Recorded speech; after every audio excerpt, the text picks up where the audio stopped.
Surat municipal કોર્પોરેશનની સામાન્ય સભાનું આયોજન કરવામાં આવ્યું હતું। ત્યારે સામાન્ય સભામાં વિપક્ષ દ્વારા ખાડીપુર મામલે ભાજપ ઉપર આક્ષેપો કરવામાં આવ્યા હતા। આ દરમિયાન ભાજપના કોર્પોરેટર દીપેન દેસાઈ આપના વિપુલ સુહાગિયાને તમાચો મારવા દોડી જતા સામાન્ય સભામાં હોબાળો મચ્યો હતો। જ્યારે સામાન્ય સભામાંથી વિપક્ષ નેતા, ઉપનેતા અને પૂર્વ વિપક્ષ નેતાને સસ્પેન્ડ કરવામાં આવ્યા છે। ઉલ્લેખનીય છે કે સામાન્ય સભા પહેલા વિરોધ પક્ષ દ્વારા પ્રતિકાત્મક રીતે વિરોધ પ્રદર્શન કરવામાં આવ્યું હતું અને સુરત શહેરમાં જે પ્રકારે ખાડીપુર આવ્યું છે તેના માટે ભાજપ જવાબદાર હોવાના આક્ષેપ સાથે ખાડીપુર કોણ લાવ્યું, ભાજપ લાવ્યું, સુરતને પાણીમાં કોણે ડૂબાડ્યું, ભાજપે ડૂબાડ્યુંના સૂત્રોચ્ચાર કરવામાં આવ્યા હતા। સુરત મ્યુનિસિપલ કોર્પોરેશનની સામાન્ય સભામાં કુંદન કોઠિયા દ્વારા જ્યારે ડ્રેનેજ સમિતિને લઈને પ્રશ્ન પૂછી રહ્યા હતા ત્યારે વિપક્ષના કોર્પોરેટર વિપુલ સુહાગિયાએ બ્રજેશ ઉનડકટને વચ્ચે બોલતા અટકાવ્યા હતા અને તેમને લારી ગલ્લાના ચેરમેન કહેતા મામલો બીચક્યો હતો। આમ આદમી પાર્ટીના તમામ કોર્પોરેટરો ગંદા કપડાં એટલે કે જે રીતે ખાડીપુરની અંદર જે લોકો જે પરિસ્થિતિમાં જીવે છે એ પરિસ્થિતિ પ્રમાણે અમે લોકો ગંદા કપડાં કરીને અમે અંદર ગયા અને એ બતાવવા માટે કે ખરેખરની જ્યારે ખાડીપુર આવે ત્યારે લોકોની કેટલી હદ સુધી ખરાબ પરિસ્થિતિ થતી હોય એના માટે અમે થોડો એવો પ્રયાસ કર્યો છે કે કદાચ આ લોકોની આંખ ઉઘડે। છેલ્લા 30 વર્ષથી ભાજપની સરકાર છે, 30 વર્ષથી લોકો એમને ખોબલે ને ખોબલે મત આપતા આવ્યા છે।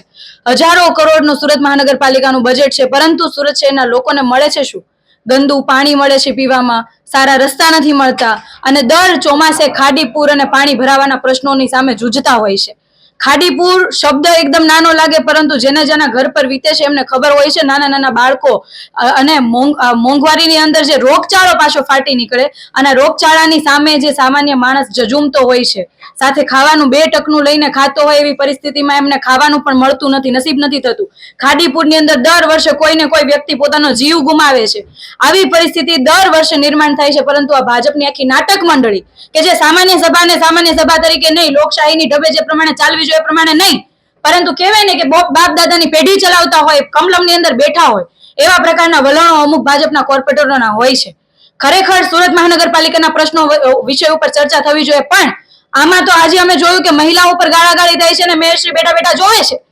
તો આ મેયરશ્રીની ગરિમા તો ઠીક છે, દૂરની વાત રહી ગઈ, પરંતુ જ્યારે મહિલાઓનું અપમાન થતું હોય અને મેયર તરીકે જ્યારે પ્રથમ નાગરિક તરીકે પોતે મેઇન ખુરશી ઉપર બેઠા હોય, એ જો મહિલાઓની ઇજ્જત મર્યાદા ન સાચવી શકતા હોય તો પછી સુરત શહેરના લોકો વિશે શું કરી શકવાના? ખાડીપુરનો મુદ્દો, પાણીનો મુદ્દો, ગંદા પાણીનો મુદ્દો, રસ્તાઓનો મુદ્દો એમની હારે કાંઈ લેવા દેવા નથી। બસ ભાજપના પ્રમુખ, પ્રદેશ પ્રમુખ, જળ મંત્રી, ફલાણા મંત્રી, ઢીકડા મંત્રી આ બાબતની ચર્ચા કરવામાં વ્યસ્ત હોય છે ને આ બાબતની ચર્ચા કરો તો મજા આવે। સુરત શહેરના લોકો માટે કોઈને, ભાજપના કોઈ નેતાને પડી નથી। સામાન્ય સભામાં હોબાળો થયો તો એ કઈ બાબતે થયો હતો અને તમે કયા નજરથી જુઓ છો? આ બાબત સામાન્ય સભાની અંદર દબાણ બાબતે અમારા કોર્પોરેટર શ્રી બોલતા હતા કે સુરત શહેરની પરિસ્થિતિ વિશે બોલતા હતા, ત્યારે એટલી જ વાત કરવામાં આવી કે ભાઈ લારી ગલ્લા ચેરમેન જેવું વલણ, ત્યાં તો કહેવાય ને કે પોતાની અંદર રહેલી ગુંડાગર્દી જે ભાજપના અમુક કોર્પોરેટરોની અંદર છે, આપણે જોયું છે, ગન રાખીને બિલ્ડરોને ધમકાવવા બાબતનું આપણે ન્યૂઝપેપરોની અંદર વાંચ્યું છે।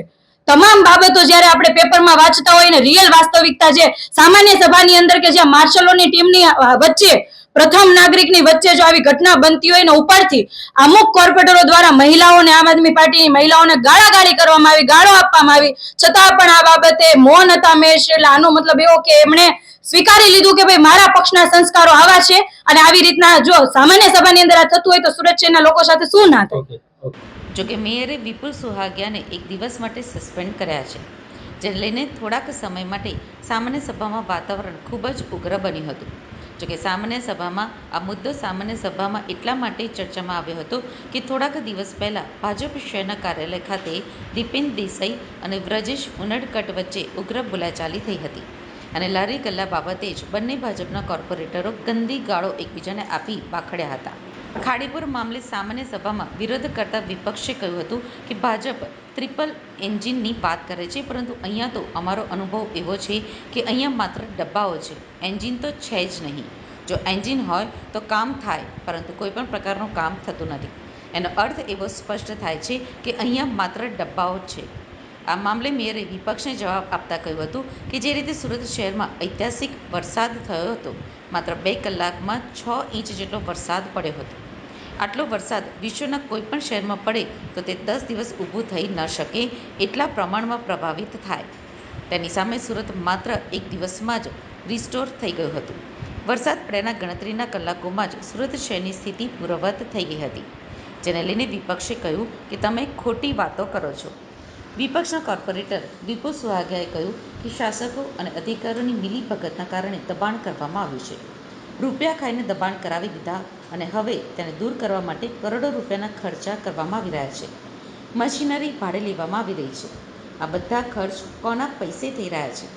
દબાણો રૂપિયા લઈને કરી દેવામાં આવ્યા અને હવે પ્રજાના પૈસે જ તેને ફરીથી દૂર કરવા માટે તંત્ર કામે લાગ્યું છે. શહેરની અંદર દબાણ દૂર કરવાની કામગીરી સમગ્ર શહેરમાં યોગ્ય રીતે થતી નથી. એકવાર કોર્પોરેશન ત્યાંથી દબાણ ઉઠાવી લે અને બીજા દિવસે ફરીથી ત્યાં દબાણ થઈ જાય ત્યારે તો કોર્પોરેશન એવું કહે કે અમને બંદોબસ્ત મળતો નથી. ભાજપના કોર્પોરેટર વ્રજેશ ઉનડકટ વારંવાર જ્યારે અમારા મહિલા સભ્યો બોલતા હોય ત્યારે વારંવાર અભદ્ર કોમેન્ટો કરતા હોય છે, વારંવાર અભદ્ર શબ્દોનો ઉપયોગ કરતા હોય છે, ગાળો બોલતા હોય છે. એટલે આજે મેં એમને જે એમના સભ્યોએ જ કીધું એ જ શબ્દ મેં એમને કીધા, એટલા માટે મેયરે મને સસ્પેન્ડ કરી દીધો અને આખા દિવસ માટે બંને સભા માટે મને સસ્પેન્ડ કરવામાં આવ્યો છે. શું કારણોસર આ સભામાં બબાલ થઈ? અમારા મહિલા કોર્પોરેટર જ્યારે બોલી રહ્યા હતા ત્યારે એ વચ્ચે કોમેન્ટ કરતા હોય છે અને વારંવાર દરેક સભામાં એ કોમેન્ટ કરે છે. એની આદત છે. ખબર નહીં આ લોકોને શું થાય છે. મહિલાઓ સશક્તિકરણની વાતો કરે છે, નારી સશક્તિકરણની વાતો કરતી ભાજપ સરકાર અને એના સભ્યો આવી રીતે આવી વિચારધારાવાળા વારંવાર જ્યારે અમારે મહિલાઓ બોલતા હોય ત્યારે વચ્ચે કોમેન્ટો અભદ્ર કોમેન્ટો કરતા હોય છે. એટલે એમના જ જે સભ્યો છે એ જે એમને કહે છે એ શબ્દો મેં કીધા તો એના માટે મને મેયરે સસ્પેન્ડ કરી દીધો.